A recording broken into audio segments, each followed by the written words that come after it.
Bueno, bos días. Empezamos, rematada a reunión ordinaria do Consello de Asunta. Como sempre, paso a darlles conta dos asuntos máis importantes que tratamos e acordamos. O primeiro, a proposta da Consellería de Emprego, dentro das sucesivas edicións que se teñen lanzado en da Xunta de Galicia respecto ao bono activa comercio para permitir descontos nos comercios galegos e, sobre todo, mobilizar máis vendas. Levamos dende ano 2021 con estas convocatorias 110 millóns en vendas imputables directamente a estas convocatorias do bono comercio. Continuamos con estas convocatorias, xa fixemos unha neste ano 2025 no mes de xuño, 11 millóns mobilizados en compras con esta edición xa pechada e queremos pechar o ano, e máis vendo estas datas que veñen agora e máis vendo as dificultades, sobre todo nos comercios téxtiles, por exemplo, pola climatoloxía, para estimular as vendas en xeral de cara tamén á campaña do Nadal. Hoxe acordamos convocar unha nova edición dos bonos Activa Comercio por 2,5 millóns de euros para mobilizar un mínimo de 8,5 millóns de euros en vendas en establecementos de proximidade do comercio galego. Como decía, 2,5 millóns de euros. En total serán 5 os que, coa convocatoria anterior, os que teñamos adicado neste ano os bonos Activa Comercio e descontos de ata 30 euros por beneficiario. E, como sempre, os bonos estarán activos ata esgotarse.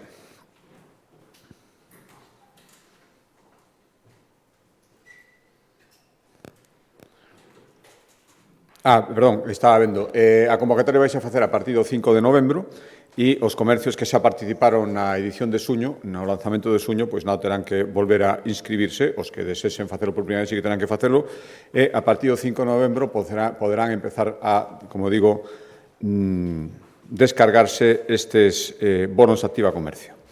Cambio de acordo a proposta da Consellería de Cultura e dentro da colaboración que a Xunta de Galicia fai co cinema galego, especialmente con aquelas producións máis senlleiras ou que acadan máis éxito, acordamos seguir colaborando coa película na promoción internacional. A colaboración vai ser para a promoción internacional da exitosa película Xirad de Oliver Laxe, que, como saben, está agora mesmo en plena carreira, en plena competencia cara aos Óscar. Xa destináramos 260.000 euros para colaborar na produción da película e agora o que acordamos hoxe foi destinar outros 50.000, pois eso, para colaborar na promoción na que agora mesmo está metido o seu director e todo o equipo de cara aos Óscar. É a primeira vez que un director galego é seleccionado para representar a España nos Óscars de Hollywood e, polo tanto, esta, creo que magnífica mostra do magnífico momento tamén que está vivindo o audiovisual galego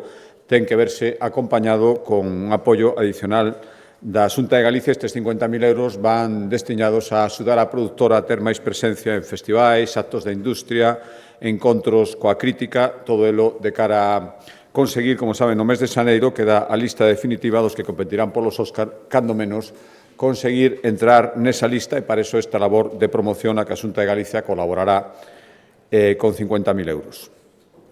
Cambio de acordo de Consellería. Seguimos. Esta é a proposta da Consellería de Vivenda e Infraestructuras na súa faceta de infraestructuras. Continuamos coa construción de sendas pionils en diversos concellos galegos. Hoxe acordamos someter a información pública o proxecto para un novo tramo de senda pionil na estrada Pontevedra 313, no Concello de Marín, concretamente. O investimento serán 712.000 euros, 900 metros de longitude entre as zonas de Cadro e Cadrelo. Xa había unha senda pionil executada, o que facemos é darlle continuidade en casi 1 kilómetro máis. Agora sometemos información pública, empezamos co procedimento, coa intención de que, antes de que remate o primeiro semestre do ano que ven, xa estea definitivamente aprobado o proxecto e podamos licitarlo de xeito inmediato. A previsión de execución desta senda de casi 1 kilómetro serían 12 meses. Cambio de acordo de Consellería. Seguimos apoiando as entidades sociais, especialmente aqueles que aglutinan máis persoas, máis colectivos baixo o seu ámbito de acción. E, sen ninguna dúbida, co GAMI, hai pouco tempo celebramos O seu aniversario é das que aglutina a máis entidades e a máis persoas asociadas, máis de 60 entidades dentro de Kogami e máis de 130.000 persoas asociadas. Por lo tanto, acordamos seguir colaborando con eles. Perdón, xa fixéramos unha primeira colaboración a finais do ano pasado, 800.000 euros para melloras na cuberta e na fachada da súa nova sede e agora engadimos outros 550.000 euros, total a colaboración sería 1,3 millóns de euros para rematar as obras da nova sede que Kogami está facendo en Santiago. Neste caso, estes algo máis de medio millón de euros serían para rematar traballos de fontanería, climatización, iluminación, todo o necesario para remate definitivo da sede de Kogami. Cambio de acordo, a proposta da Consellería de Medio Ambiente, tomamos unha decisión, creo que importante, o que lle corresponde facer a Xunta de Galicia nestes momentos. Temos denunciado, como saben, a inacción do Goberno Central cara á solicitude que tiña que ter feito nos proxectos que se podían acoller o Fondo Social polo Clima que está promovendo a Unión Europea.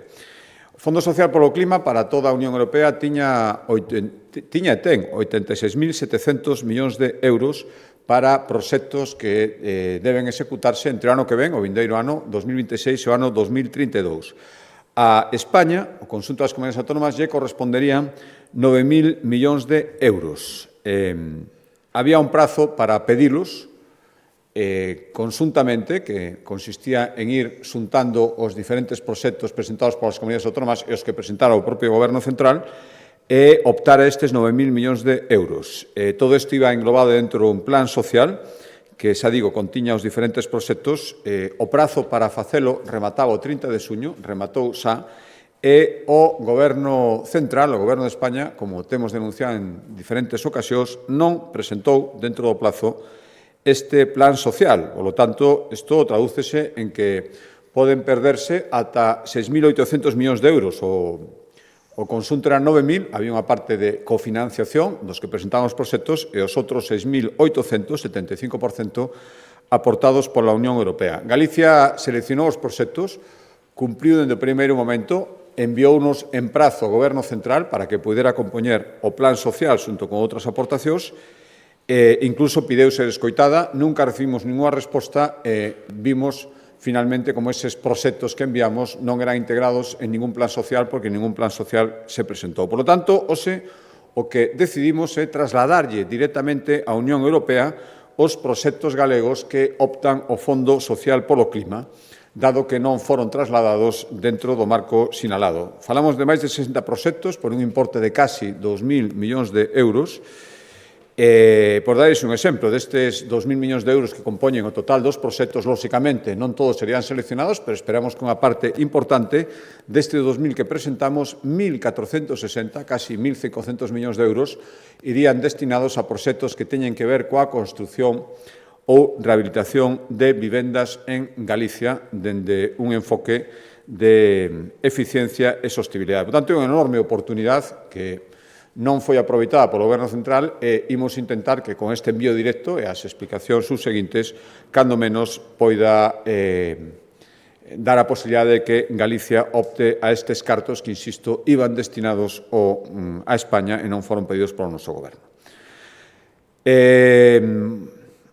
Outro acordo dentro da área de medio ambiente, isto ten que ver co tratamento de agua, abastecemento e, sobre todo, saneamento, e ven de unha das disposicións que estaban contidas na Lei de Mellora da Xestión do Ciclo Integral da Auga, aprobada hai 3 anos, no 2022, que tiña unha disposición que determinada obliga de crear un rexistro do que se chamaba na lei aglomeracións urbanas.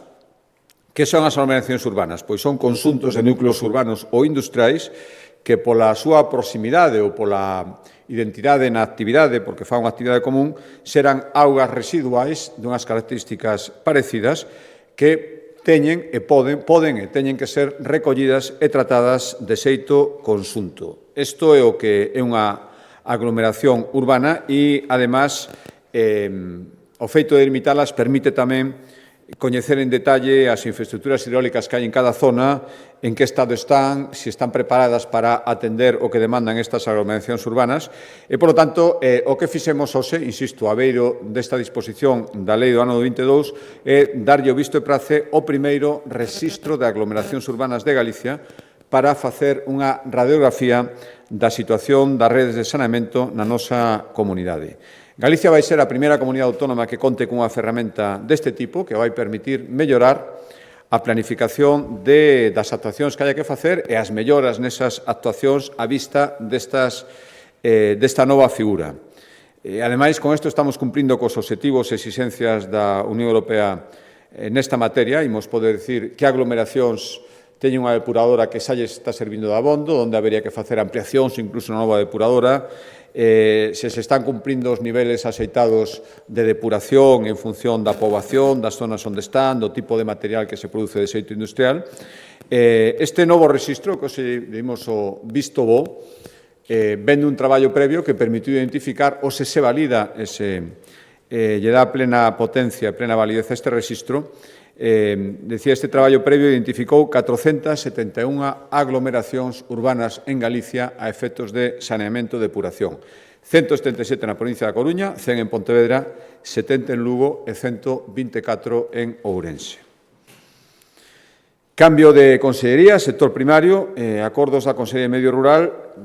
Hoxe tomamos un acordo que ven derivado da baixada de vendas que se está a producir nos últimos anos no sector do viño tinto, que está provocando acumulacións de stocks nas adegas e que os adegueiros, as DOs, acuden á Xunta de Galicia para, dun xeito conxuntural, poder atopar unha solución. A Comisión Europea, de xeito excepcional e previa autorización da Comisión Europea, pode permitir, insisto, de xeito excepcional e puntual, a chamada destilación en crise.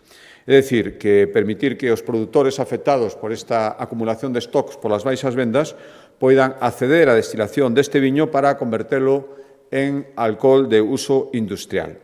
Pois ben, a Comisión Europea, previa petición, autorizou esta destilación en crise de xeito que, logo desta autorización, o que hoxe acordamos é convocar axudas para a destilación voluntaria de viño das que poderán beneficiarse adegas das DEOs do Ribeiro e de Monterrey para o viño tinto, 660.000 euros, é dicir, os adegueiros recibirán entre 66 céntimos e 1 euro por cada litro destilado.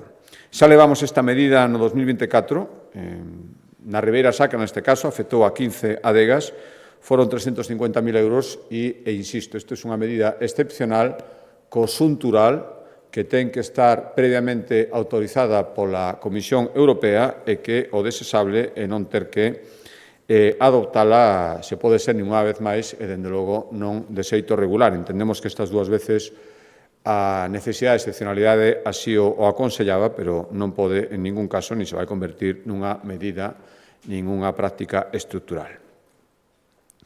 Sigo no sector primario. A proposta tamén da Consellería de Medio Rural, hoxe aprobamos a declarar como proxecto de interese autonómico, como PIA, a ampliación das instalacións que a Casa Grande de Sanceda ten no concello de Mesía. É a primeira medida, o primeiro PIA que aprobamos no sector agroalimentario e vai permitir a Casa Grande de Sanceda triplicar o tamaño das súas instalacións. Van ampliar a fábrica de iogures, van construir unha planta para transformar os surros en biogás, unha planta de biometano, e tamén habilitar aulas de natureza para actividades escolares. En total, as obras de ampliación, amparadas por este proxecto de interés autonómico, esta declaración de PIA, van supoñer 8 millóns de euros de investimento. A Casa Grande de Sanceda é coñecida, creo que, por todos, ou por inmensa maioría dos galegos, é un referente na produción ecolóxica, produce un 4,4 millóns de litros de leite ecolóxico ao ano, é o maior produtor deste tipo en Galicia e un dos maiores en Europa. Agora, con esta ampliación, consolida toda a súa actividade e sigue sendo un referente na agricultura e na política agroalimentaria ecolóxica. Cambio de acordo, a proposta da Consellería de Economía, os aprobamos dentro das actuacións que estamos levando para cumprir o noso compromiso de poñer a disposición do tecido industrial galego máis chan industrial ali onde realmente é demandado, os aprobamos licitar as obras de urbanización da cuarta fase do Parque Empresarial Lalín 2000, no Concello de Lalín, que ten como objetivo ampliar en casi un 60% a superficie do polígono. Un investimento importante, 22,5 millóns de euros, para habilitar 42 novas parcelas e dar resposta á demanda alta de empresas da comarca do Deza que agora mesmo non contan con terreos baleiros neste parque para instalarse. A previsión é que, con estes trámites que os aprobamos, e os subseguintes, a principios do ano 2028, esta ampliación, é dicir, a disposición das parcelas polos que os demanden, se xa unha realidade. Insisto, principios do ano 2028. Cambio de acordo, a proposta da Consellería de Vivenda e dentro dos acordos que recurrentemente veñen este Consello para cumprir o obxectivo de duplicar o parque público de vivendas, hoxe autorizamos unha nova actuación, neste caso, licitar xa as obras, construcción de obras, para 48 novas vivendas no polígono de Valdecorvos, no barrio de Valdecorvos, perdón, en Pontevedra, que é a zona onde neste Concello a Xunta de Galicia está concentrando a maior parte dos seus esforzos en construción de vivenda pública. Estas 48 vivendas supoñen un investimento de 7,8 millóns de euros, prazo de execución dende que se asudiquen de 18 meses, e isto supón xa 300, con estas que os acordamos, 300 novas vivendas protegidas na cidade de Pontevedra nestes últimos 2 anos. Algunhas empezaron, foi dos concellos onde antes empezou, hai unha estreita colaboración, onde antes empezamos estas promocións, de xeito que xa antes de que remate o vindeiro ano, antes de que remate o ano 2026, se non hai imprevistos, faremos entrega das, ou rematarán, as 74 primeiras vivendas no barrio de Valdecorvos, que son parte desas 300 as que antes me refería. E, ademais, da colaboración que estamos facendo para promover a promoción público-privada. A intención é, no ámbito de San Mauro, en Pontevedra tamén, facilitar solo para construir ata 2.000 vivendas en público-privada, en sistema de promoción público-privada, desas 2.000, o 80% terán que ter algún tipo de protección social. Cambio de acordo, a proposta da Consellería de Política Social, e dándolle continuidade ao que xa anunciábamos o venres, como saben, a Fundación Amancio Ortega fixo entrega á Xunta de Galicia da quinta residencia que pon a disposición. Antes foron as de Santiago, Lugo e Pontevedra, que xa están en funcionamento, e a de Coruña, que empezará a funcionar finais deste ano, principios do ano que ven, e o venres foi nos entregada esta residencia pública para 120 usuarios en Ferrol, no barrio do Bertón. E o que fixemos, xa anunciábamos o venres, o que fixemos hoxe no Consello da Xunta de Galicia é autorizar o inicio da licitación para a xestión desta residencia que, como decía, a FAO, a Fundación Amancio Ortega, construiu e equipou en Ferrol. 120 persoas. En principio, o contrato vai ter unha duración de 2 anos, pódese prorrogar ata os 5, e o orzamento base esta licitación serán 6,3 millóns de euros. E a previsión é que, durante o primeiro trimestre do ano que ven, tamén esa residencia poida estar en funcionamento.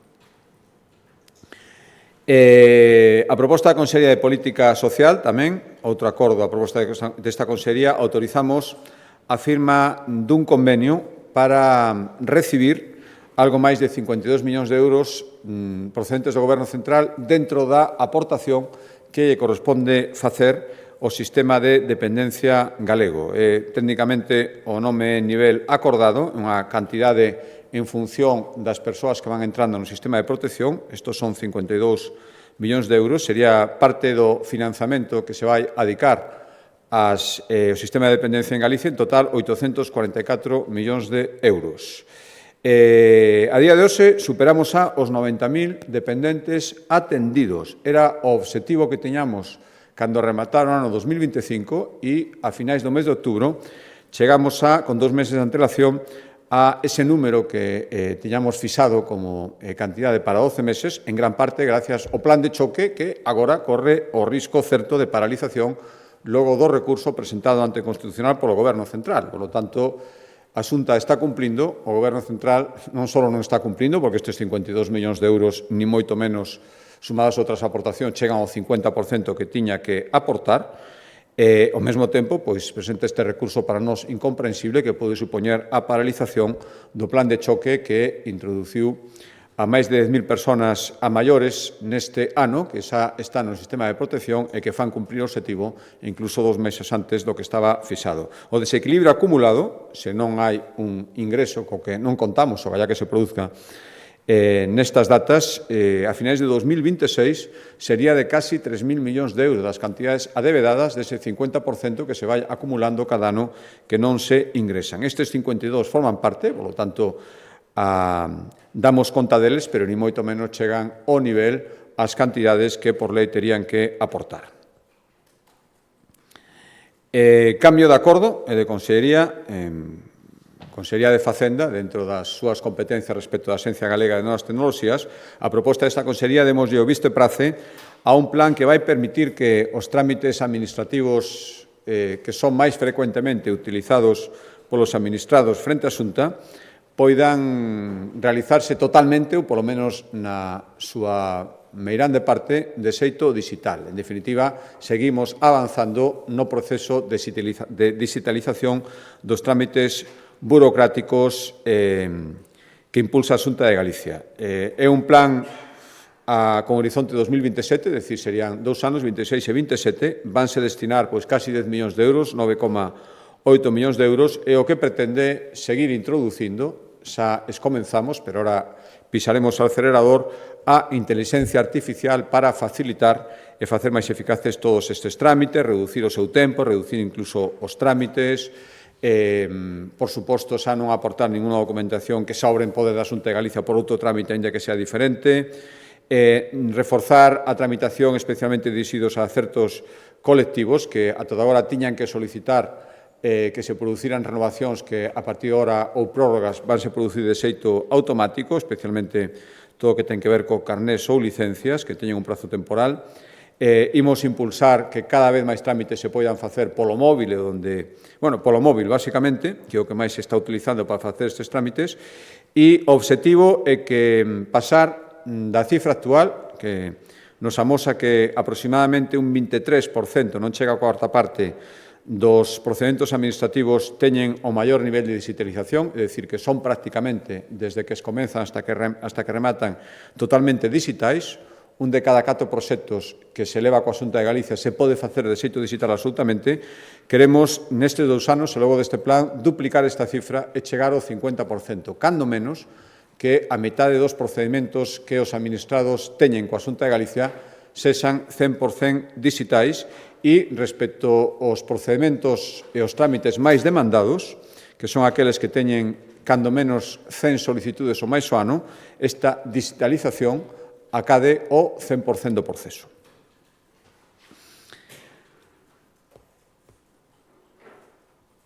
Penúltimos acordos en materia de sanidade, un ten que ver tamén coa digitalización que impulsamos no eido sanitario, tomamos un acordo que ten que ver con seguir impulsando a chamada educación en saúde por vías digitais, que é poñer a disposición da cidadanía contidos que elaboran profesionais do Servicio Galego de Saúde sobre cuestións de saúde. Por exemplo, guías sobre o que hai que facer antes dunha operación ou antes de someterse a diferentes probas.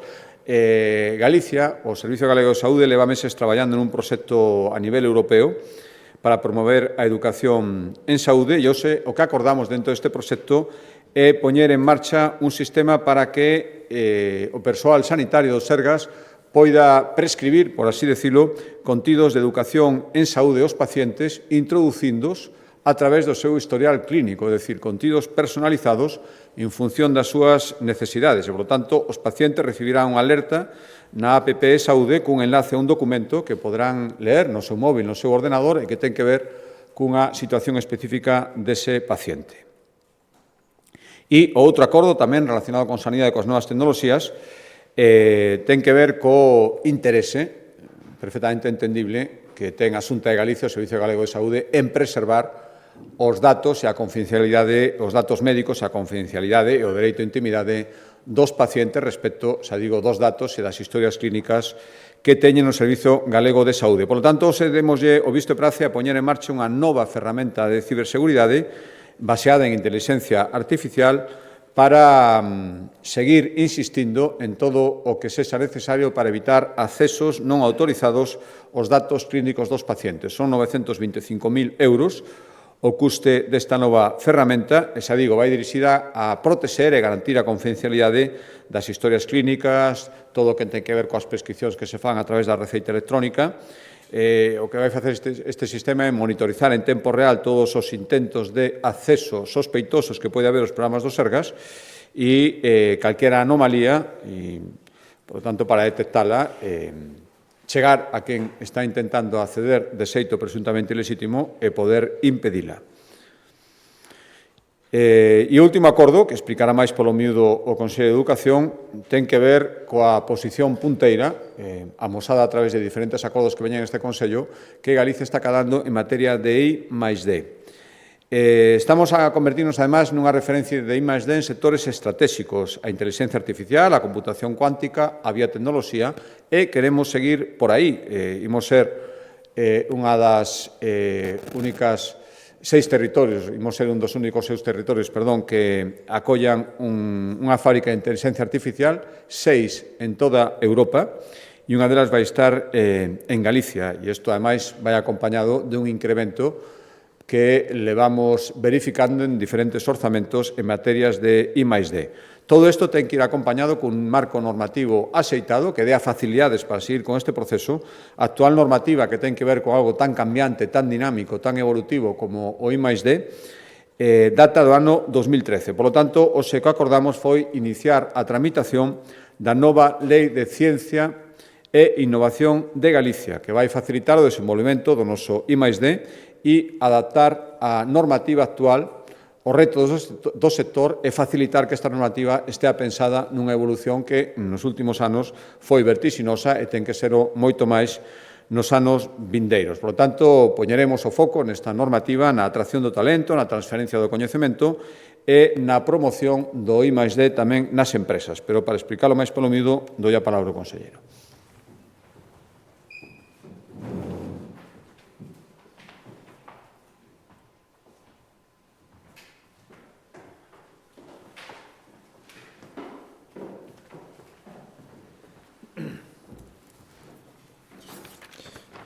Bueno, moitas gracias, presidente. Vimos de autorizar no Consello da Xunta pois o inicio do trámite da nova Lei de Ciencia e Innovación de Galicia, como ben dixo o presidente. É o primeiro paso para deseñar o camiño a seguir da nosa, nos gusta denominada I+G+I, que aspiramos poida entrar en vigor no ano 27. Como xa saben vostedes, a investigación e a innovación teñen experimentado un importante crecemento nos últimos anos, polo que precisan dun marco normativo acorde a este crecemento e que dé resposta aos cambios globais que se teñen experimentado neste ámbito, cambios que son moitos, moi rápidos e profundos. Partimos dun bo marco normativo, un marco normativo que aprobamos no ano 2013 que nos permitiu avanzar ata a situación actual. Pero identificamos que para seguir medrando e acompañar o gran momento da nosa I+D+I, compre actualizar esta lei, unha lei que dá soporte a unha aposta estratégica que estamos a facer dentro do Goberno. Esta aposta decidida identifícase en indicadores como a presentación fai moi pouco tempo do Plan de Investigación e Innovación 25-27 con máis de 1.310 millóns ou os orzamentos deste ano, do ano 26, onde a función innovación medrou un 9%. Dende o ano 13 ata hoxe, o contexto ten cambiado e avanzado con intensidade. Só uns datos. Galicia é a comunidade que máis incrementou o orzamento en I+D segundo as últimas estatísticas. Temos un aumento do 28% que prácticamente duplica a suba do conxunto do Estado. Pasamos de ter un peso no conxunto de España dun 3,6 no ano 2013 a un 5,4 no ano 2023. Contamos con máis de 14.000 profesionais dedicados a este sector, a cifra máis alta da historia, prácticamente un 50% máis que no ano 10, un 48% máis que no ano 10, cando había 10.800 profesionais. Contamos, ademais, con accións e investimentos de alto impacto. A ampliación do CESGA, 56 millóns de euros, comenzaron xa as obras. A Fábrica Europea de Inteligencia Artificial, 82 millóns de euros que recibimos a boa nova fai moi poucos días. A Fundación Gartia, que comenzará a funcionar no ano 26 coa primeira convocatoria, ou a potenciación da rede CIGUS de Centro de Investigación Universitaria de Excedencia. Por que facemos esta lei? Vemos que o escenario en Galicia cambiou en positivo de xeito moi rápido nos últimos anos. En parte, gracias ás políticas públicas impulsadas na Xunta de Galicia, pero, sobre todo, o bo facer profesional, universitario, empresarial de todo o ecosistema. A nivel normativo, a lei que vamos a comenzar a traballar supón evolucionar a Lei Galega do ano 13 e adaptarnos tamén aos cambios que ten introducido no ano 22 a Lei Estatal de Galicia, adaptando esta lei ás necesidades e ás características de Galicia. A escala global, o escenario internacional ten cambiado tamén moi rápido cun desenvolvemento tecnolóxico que cada vez é máis rápido, pero que cada vez tamén ten unha maior conciencia na importancia da sustentabilidade dende o punto de vista ambiental.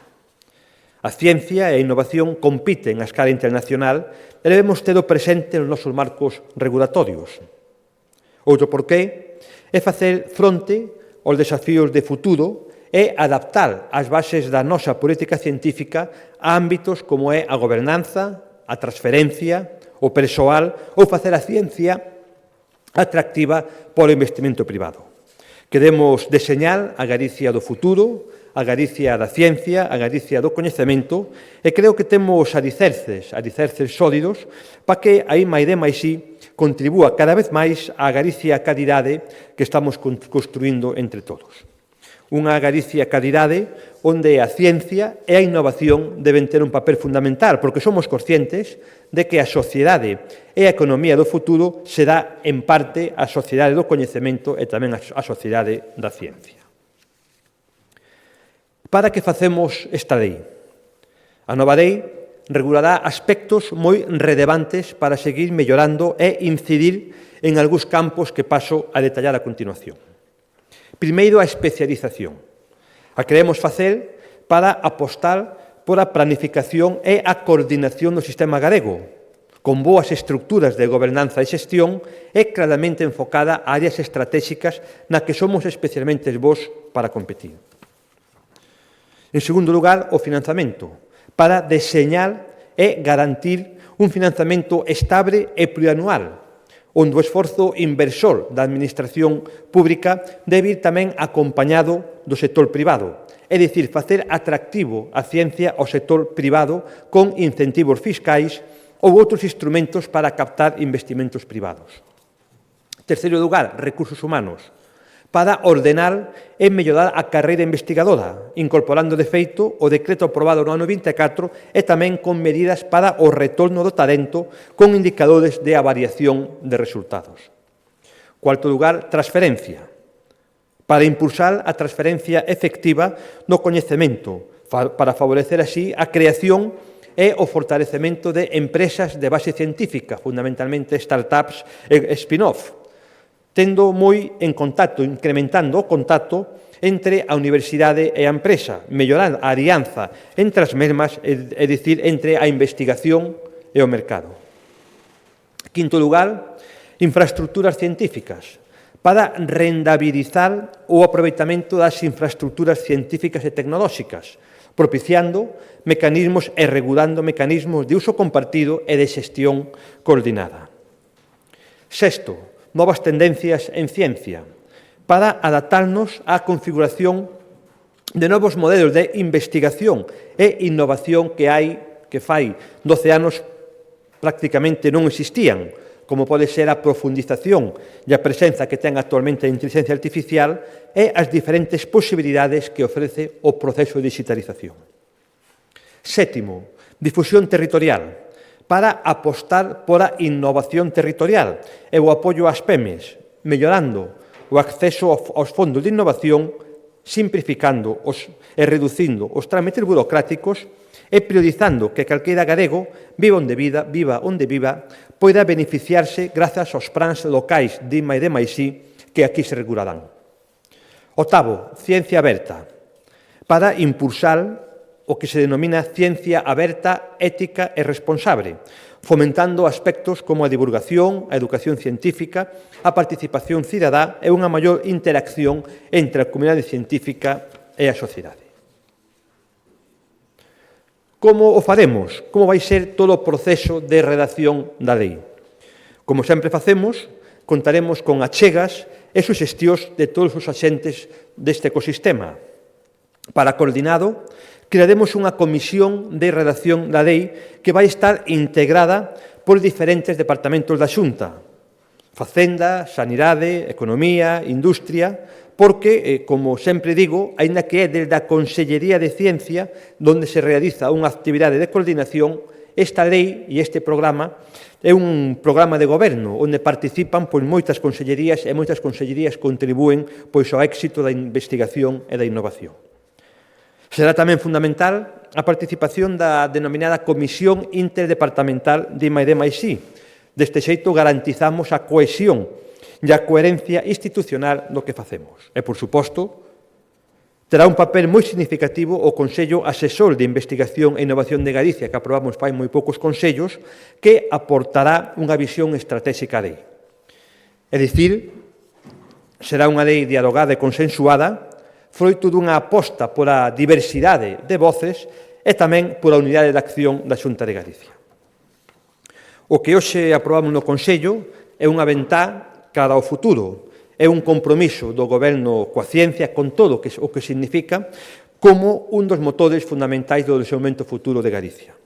A futura lei será clave para acompañar e impulsar o crecemento que está vivindo o conxunto da I+D+I no noso territorio. Un paso máis, un novo paso, neste camiño que debemos facer todos xuntos pensando na Galicia de mañá, na Galicia de futuro, na Galicia calidade que aspiramos a construir tamén dende a ciencia, o coñecemento e o talento. Por a miña parte, nada máis, quedo a disposición das súas preguntas sobre este particular ou sobre o que queiran facer.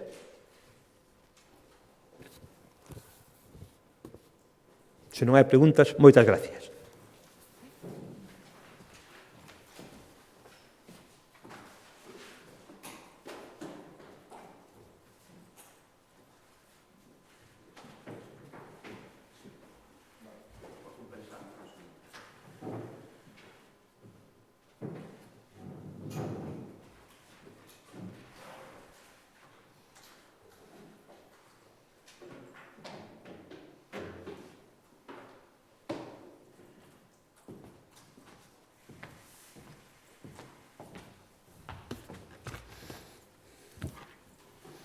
Boas tardes, presidente. Hola. Dúas cuestións. En primeiro lugar, quería pedirlle unha valoración pola dimisión do presidente valenciano Mazón e se considera que chega tarde ou demasiado tarde e que danou a imaxe do Partido Popular.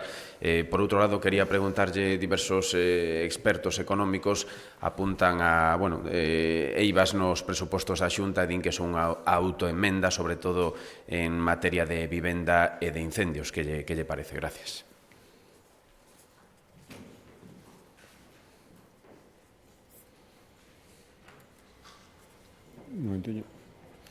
Sí, respecto á primeira pregunta, respostaba en algunha ocasión a preguntas que vostedes facían sobre esta cuestión, eu sempre les contestei o mesmo.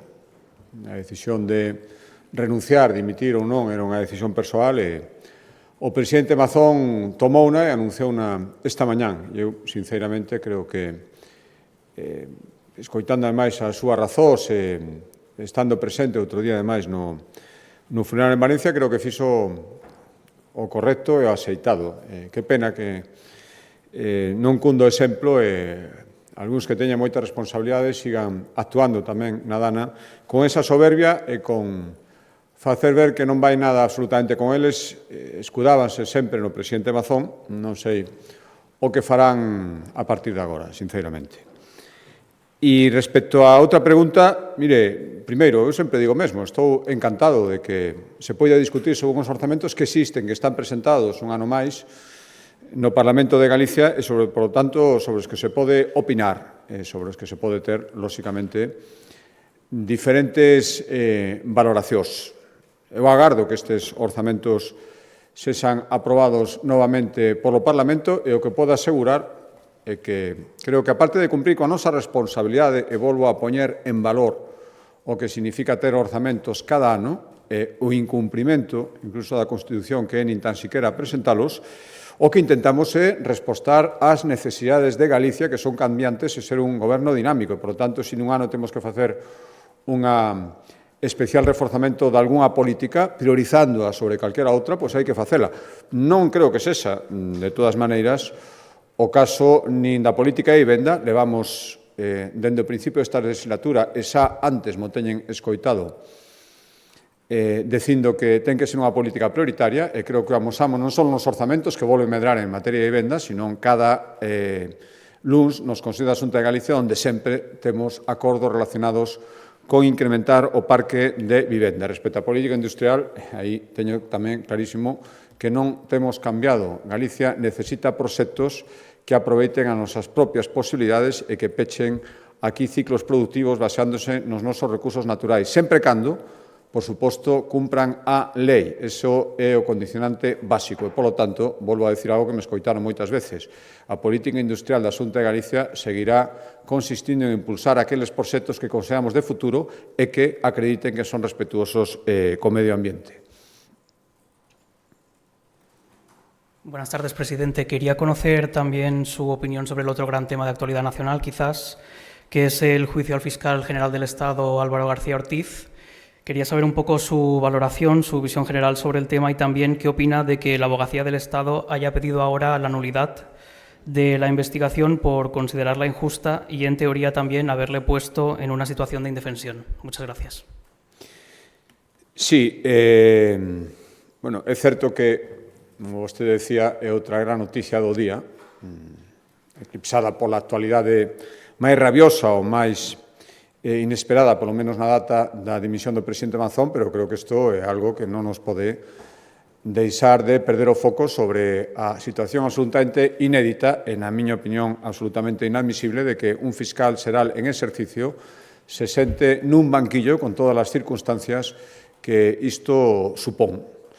E con todos os antecedentes que coñecemos sobre este caso. Creo que é un momento de deixar actuar os xuíces que algúns se están encargando de cuestionalos, parece ser que de xeito preventivo, por si non lles gustara o que despois volven decir. Son os que sempre cuestionan a actitud dos xuíces e opinan deles según lles gusten ou non lles gusten as sentencias. Non vou facer eso, creo que é un momento de que os xuíces que a xustiza que decidiu procesar a todo un fiscal xeral do Estado en exercicio, que decidiu sentarse no banquillo sin dimitir, que falen de todo isto, e eu agardo, de verdade, que todas as institucións do Estado, especialmente aquelas que representan os máis altos estamentos xurídicos e de garantía da legalidade, estean á altura e entendan que non poden actuar a outras órdenes nin con outras instruccións que as da propio ordenamento xurídico e as da propia lei. Agardo que todos estean á altura e que despois a xustiza decida respecto a unha situación, na miña opinión, que non se tiña que ter producido. É inadmisible e non pasa en ningún outro sitio de Europa, non se entende que un fiscal xeral do Estado en exercicio e sin renunciar estea sentado nun banquillo por acusacións tan graves. Bos días. Tamén sobre os orzamentos. Na lei de acompañamento, o Consello de Transparencia de Galicia deixa de estar adscrito á Valedora do Pobo e pasa a estalo no Consello Consultivo, pero non hai ninguna explicación de motivos na modificación legal. Por que ese cambio? E tamén na lei de acompañamento múdase a normativa das medallas de Galicia para podelas outorgar sen ningún expediente de valoración de mérito. Perdón, a segunda. Sí, tamén na lei de acompañamento múdase a normativa das medallas de Galicia para podelas outorgar sen elaborar ningún expediente de valoración de méritos das persoas galardoadas. Teme a Xunta que a medalla a Princesa Leonor poida ser anulada por outorgalas en ese expediente previo de valoración de méritos. Gracias. Sí, respecto á primeira pregunta, mire, razóns de operatividade respetando, en todo caso, as garantías do ordenamento xurídico. Creo que ninguén pode poñer en dúbida que recaiga nunha institución ou noutra, neste caso no Consello Consultivo, que se engaden novas funcións, ese non vai en detrimento, sino moito menos de garantir a plena observancia do ordenamento xurídico e dun funcionamento aceitado. Por lo tanto, é unha decisión por mudar a operatividade, pero sempre pensando que a garantía do ordenamento xurídico vai estar plenamente garantida en todo caso. E respecto á segunda pregunta, non, eu creo que a concesión das medallas ten unha parte importante de valoración máis alá de criterios xurídicos que, en caso, non poden ser ignorados, pero creo que non é o fundamental. Simplemente entendemos máis aceitado este novo mecanismo e non ten ninguna outra implicación, nin ten nada que ver con ninguna decisión concreta que tomáramos no pasado ou podamos tomar no futuro. Bos días, presidente. Queria preguntar pola decisión do Tribunal Supremo de xulgar ao exministro ex número 2 do Partido Socialista, José Luis Ábalos, o empresario Víctor de Aldama e a Coldo García polas presuntas irregularidades na compra de mascarillas durante a pandemia. Gracias. Sí, bueno, acaba esta mañán, parece que saltaba esa noticia, eu creo que non pode sorprender absolutamente a ninguén. Con todo o que coñecimos, estamos coñecendo, e supoño que o que nos queda por coñecer parece absolutamente lóxico que, cando menos, exista ese procesamento. Entendo os nerviosismos, se os non me consta, non o sei, non podo aseguralo, non podo asegurar que non sucederá, que lle escoitamos o presidente do Goberno outro día na Comisión do Senado. Boa tarde, presidente. Dúas cuestións. A primeira é sobre a decisión de Finsa de abandonar o clúster da Madeira. Alegan ou apuntan a que este organismo mostrou o seu apoio á decisión que eles entenden desde Finsa que abre a porta ao eucalipto en novas zonas hasta ahora dedicadas ao piñeiro, non? E que se recollía na lei de acompañamento da Xunta. Entón, a cuestión é como valora vostede esta decisión, se entende que pode ser unha especie de emenda ou crítica a esa decisión da Xunta adoptada respecto á moratoria do eucalipto. E a segunda cuestión é respecto ás críticas de algúns concellos da comarca de Valdeorras que din que desde os incendios levaban pedindo que se actuase para evitar que coa chegada das chuvias pudieran ter problemas ca cinza. Entón, chegaron as chuvias, din que tuveron eses problemas e lamentan un pouco eses concellos que desde a Xunta non se tivese actuado como pedían. Como valora eso? Grazas. Respecto á primeira pregunta, unha decisión que toma unha empresa pode facer as valoracións que estime oportunas. Eu era plenamente consciente, creo que o teño dito públicamente e tamén en diferentes membros do Goberno, que esta decisión sempre complexa era moi complicado que podera satisfacer 100% a todas as partes, porque hai moitos intereses en xogo. Sinceramente, creo que a decisión que tomamos tivo en xeral unha boa acollida. É certo que está pendente de desenvolvemento, é certo que o mesmo proceso de escoitar a moita xente que fixemos para tomar esta decisión, témolo que observar ahora para desenvolvelo. E eu agardo que isto se siga producindo con independencia de calquera valoración e das decisións que alguén tome en función desas valoracións. Eu estuve outro día nun certamen da Fundación Arume, con directivos de Finsa, que, sinceramente, vinos comprometidos con esta nova etapa, exixentes, vixiantes, pero pensando que podía ser unha solución aceitada. A partir de aí, decisións que se tome de pertenza ou non pertenza a diferentes organismos son alleos unha decisión da Xunta de Galicia que se tomou, insisto, pensando que era a mellor, entendendo que non pode contentar o 100% a todo o mundo. Respecto á segunda pregunta, creo que temos escoitado moitas veces. Creo que dende o principio nos dixemos, primeiro, na época, no momento máis complicado dos lumes, conseguir extinguilos canto antes. Segundo, arbitrar as axudas e estar no proceso de recuperación dos terreos e das superficies ardidas e previr as súas consecuencias. Sinceramente, creo que estamos facendo, aproveito unha vez máis a oportunidade para decir que mentras temos pagado, non o 100%, pero casi, e acabaremos agardo pagando antes de que remate este ano o 100% das axudas, as do Goberno siguen sin convocar. E igual que non convocan as axudas, están sendo especialmente lentos en reaccionar os organismos que dependen do Goberno central para previr os danos. Saben as convocatorias que a Xunta de Galicia fixo respecto a voluntarios, fixo nas zonas onde as concas son da nosa competencia para previr os arrastres e as cinzas. Levamos moito tempo ofrecendo a nosa colaboración ás dúas confederacións hidrográficas, a do Miño e a do Douro, para que, a do Duero, para que fagan o mesmo que está facendo a Xunta de Galicia nas da súa competencia. Por suposto, ofrecémonos a axudar, pero eu creo que cada un ten que cumprir coas súas obrigas, e así o temos trasladado os concellos da comarca de Valdeorras, polos que vostede me preguntaba, e así o trasladaremos ás veces que faga falta. Axudaremos e actuaremos, pero cada un ten que cumprir coas súas obrigas. E a Xunta de Galicia, dende logo, está facendo. E lamento que a mesma lentitude observada nas axudas este observando na reacción nas operacións sobre o terreo que tiñan que estar facendo igual que está facendo a Xunta de Galicia. Boa tarde. Volvendo sobre a dimisión de Mazón, queríalle facer 3 preguntas. A primeira é que con esta dimisión, con esta saída, o PP queda en mans de Vox. Quero lle preguntar se lle preocupa a situación na que queda o seu partido non só en Valencia, sino a nivel estatal condicionado por Santiago Abascal. A segunda pregunta é se considera que Feijóo xestionou ben este asunto desde a dana ata o día de hoxe. E a terceira é se entende que Mazón non entregue a acta de diputado que implica que sigue aforado. Grazas.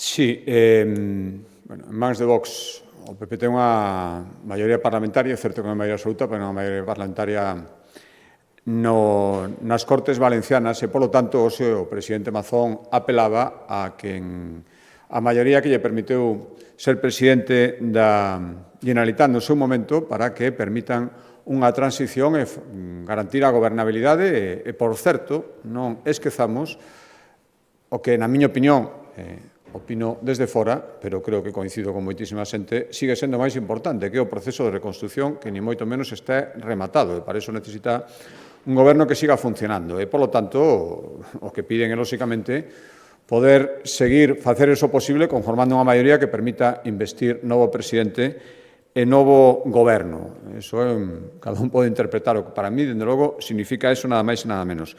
Creo que o presidente Feijóo foi coherente de principio a fin co que dixo e co que logo sucedeu. Hoxe decía que a decisión de Mazón foi a aceitada, a correcta, decía el, creo, e creo que eso concorda con todo o que sostivo e a súa actitude durante todo este tempo. Recordaba o propio presidente Mazón que o presidente Feijóo lle dixera, nada máis producirse a dana, que tiña que pedir esa solicitude de pasar ao nivel 3 e que se equivocou por non facerlle caso. Por lo tanto, creo que o presidente Feijóo estaba dando os consellos e tomando as decisións aceitadas. Había que preguntarse por que o Goberno Central, unha vez máis, o facioso presidente Mazón, por que non lle interesaba e por que preferiu ventilalo con aquelo de que si necesitan ayuda que me la pidan, que creo que acompañará durante toda a súa vida tamén o presidente do Goberno, a Pedro Sánchez. E respecto á terceira pregunta, non entrega a diputado, bueno,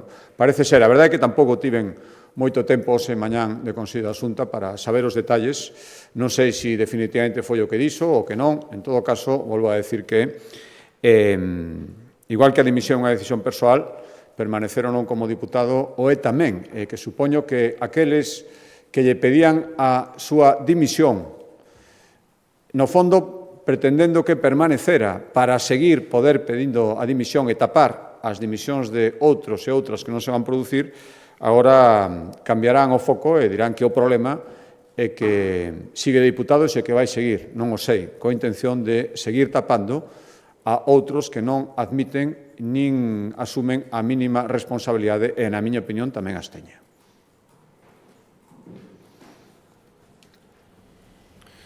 Sí, incidindo nesta cuestión, vemos que os acordos non frutificaron en Extremadura, non houve acordo Vox-PP e hai unhas eleccións.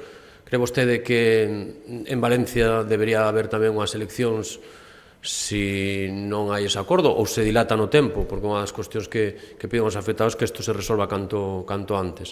E logo quería preguntar tamén respecto ao anuncio feito que vai relacionar tamén un pouco co tema da industria forestal de ENCE, de facer un proceso de despido amplo para o ano que ven. Falaba aquí en varios consellos da necesidade da industria forestal, da gran cantidad de traballos que xenera, vinculo isto con Altri e estamos vendo que unha das grandes papeleiras de Galicia anuncia despidos colectivos importantes. E despois quería preguntar, relacionado con isto, un informe tamén do Consello de Asesores Científicos da Academia Europea que pon a incidencia en que os incendios non se extinguen, hai que loitalos desde a prevención e que hai unha gran confusión en moitas administracións en Europa de que incide moito en gastar en extinción e non tanto en prevención. Xa sei que vostede me dirá que se aumentaron os orzamentos en prevención, pero quería preguntar porque parte do cardeo este verán era en monte que non estaba limpo, principalmente, incluso no Parque do Invernadeiro, que é un parque natural, estaba bastantes franxas sin limpar. Quería preguntar sobre esta cuestión da prevención tamén. Gracias. A primeira pregunta, mire, eu non sei se van fructificar ou non. Usted decía, como non van fructificar, se ten que haber eleccións. Esta é unha decisión que toman dende Valencia e, polo tanto, para min é absolutamente respetable. Decidiron, neste momento, conformar un novo goberno que poida seguir traballando e por iso pedía ao presidente Mazón se poder conformar esa maioría que permita a súa elección. Imos ver o que sucede e, en función deso, decidir, que decidan eles, lóxicamente, cales son as accións subseguintes. Pero isto é unha decisión que é respetable e, oiga, allá que consigan formar esa maioría, porque, insisto, creo que agora mesmo a reconstrucción é o prioritario, ou sería, na miña opinión. A segunda pregunta. Bueno, sí, efectivamente, se anuncia un ERE por parte de ENCE, supoño que respostará a un momento conxuntural da súa actividade, pero isto reforza todavía máis o noso interese en que existan industrias que poidan, con independencia de como lle vayan unhas a outras, manter todo ese ritmo de aproveitamento, de creación de riqueza na nosa comunidade. Supoño que os que sempre lles dá igual que asa ou non asa postos de traballo, sempre creen que é mellor que asa industrias que non as asa, pois estarán felices de que unhas non se poidan instalar e outras pechen. Pero os galegos e galegas que na súa maioría o que queren que asa traballo, insisto, respetuoso co medio ambiente, entenderán que a función da Xunta de Galicia é intentar que industrias que, se non se instalan aquí, se instalarán noutros sitios, se respetan todas as normas, creen riqueza e postos de traballo en Galicia. E respecto á terceira pregunta, unha frase moitas veces repetida, os incendios sí que se extinguen,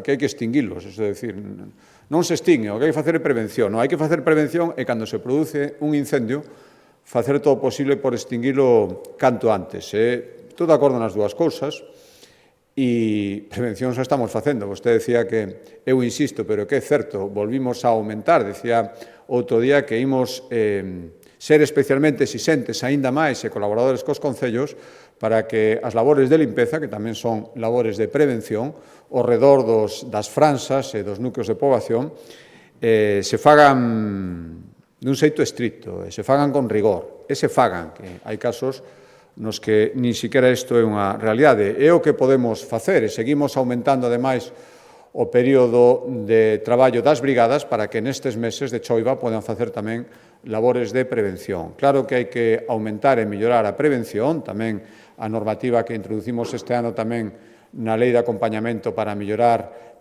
os períodos de queimas, posibilidades de desbroce en máis zonas, precisamente incidindo neste labor de prevención, pero, desgraciadamente, chega un momento en que isto non é dabondo e, cando se producen incendios, tamén hai que ter medios para a extinción. Moi ben, moitas gracias. Unha cuestión máis, presidente. Quería preguntarlle pola reunión dos tres reitores, polo tema de medicina da semana pasada. Non houbo avances, parece que a Universidade da Coruña vai a seguir adiante cos seus trámites. Hai unha data do 17, que é o último día para presentar documentación, e vai a seguir adiante. Que lle parece e se cree que debería poñerse a Xunta máis belixerante de cara a ese modelo actual centralizado con Santiago no foco? Gracias. Está, por unha banda, a autonomía universitaria, e, por outro, eu creo que a posición da Xunta de Galicia ninguén pode decir que a descoñece. Pensamos, eu penso tamén sinceramente, que a mellor solución é unha facultade de medicina con esa docencia descentralizada. Está vendo moitas conversas, moitas reunións. Eu Pido respeto e confianza en que acaden a mellor solución. A mellor solución acabo de expresar cal é, e espero que esa sexa finalmente a que se produza. Posturas ahora mesmo que parecen desde fora que non están tan cercanas, quero pensar que sí, e que haxa unha solución que para mí sería a mellor e probablemente a única. Moi ben, moitas gracias.